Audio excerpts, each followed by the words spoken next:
வேகமாக முன்னேறி வரும் உலகில் அடிப்படை உள்கட்டமைப்பு வசதிகள் இல்லாததால் இந்தியா ஒரு காலத்தில் தடுமாறியது. பல வருடங்களாக அரசின் புறக்கணிப்பால் உலகளவில் தேக்கத்திற்கு வழிவகுத்தது. ஆனாலும் இந்தியா ஒருபோதும் எழுச்சிக்கான தருணத்தை தேடுவதை நிறுத்தவில்லை.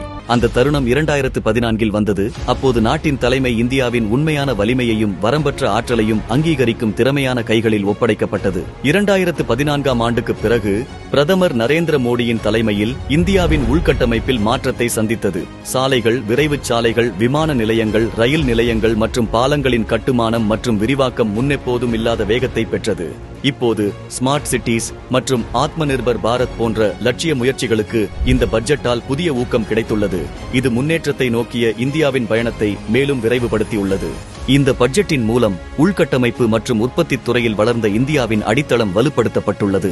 உள்கட்டமைப்பு மேம்பாட்டை விரைவுபடுத்த மாநிலங்களுக்கு 1,50,000 கோடி ரூபாய் வட்டியில்லா கடன் வழங்குவதும் இதில் அடங்கும். பொது மற்றும் தனியார் துறைகளுக்கு இடையேயான தடையற்ற ஒத்துழைப்புடன் நிலையான பொருளாதார வளர்ச்சியை உறுதி செய்வதன் மூலம் சுற்றுச்சூழல் அமைப்பு வலுப்படுத்தப்படுகிறது. நகர்ப்புற வாழ்வாதாரங்களை மேம்படுத்துவதிலும் சிறு குறு தொழில்களை விரிவுபடுத்துவதிலும் கவனம் செலுத்தப்படுகிறது.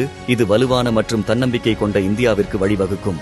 வளர்ச்சியை மேலும் வலுப்படுத்த மாநிலங்களுக்கு 50 ஆண்டுகளுக்கு வட்டியில்லா கடன்கள் வழங்கப்படும். மேக் இன் இந்தியா முயற்சியின் கீழ் பொம்மைத் துறையில் இந்தியாவை உலகளாவிய கேந்திரமாக அமைப்பதில் சிறப்பு கவனம் செலுத்தி உற்பத்திக்கான தேசிய செயல் திட்டம் தொடங்கப்படும். கூடுதலாக சிறந்த நீர் வழங்கல், சுகாதாரம் மற்றும் ஆக்கப்பூர்வமான நகர்ப்புற திட்டங்களை உறுதி செய்வதற்காக நகர மறுசீரமைப்பிற்காக 1,00,000 கோடி ரூபாய் மதிப்பிலான நகர்ப்புற சவால் நிதி அறிமுகப்படுத்தப்பட்டுள்ளது. மேலும் உள்கட்டமைப்பு விரிவாக்கத்தை மேம்படுத்துவதற்காக அடுத்த 3 ஆண்டுகளுக்கு பொது மற்றும் தனியார் கூட்டு திட்டங்களை அமைச்சகங்கள் திட்டமிடும். கூடுதலாக பொருளாதார வளர்ச்சியை தூண்டுவதற்காக 10,00,000 கோடி ரூபாய் திரட்டுவதை நோக்கமாக கொண்ட சொத்து பணமாக்குதல் திட்டத்தின் 2ஆம் கட்டத்தை அரசு அறிமுகப்படுத்தியுள்ளது. இன்று இந்தியாவின் உள்கட்டமைப்பு முன்னெப்போதும் இல்லாத வேகத்தில் முன்னேறி வருகிறது. வளர்ச்சியடைந்த பாரதம் 2047 நோக்கி நாடு முன்னேறிச் செல்கிறது. முழுமையாக வளர்ந்த இந்தியா என்ற இலக்கை அடைவதில் இந்த தீர்க்கமான நகர்வுகள் செயல்படும்.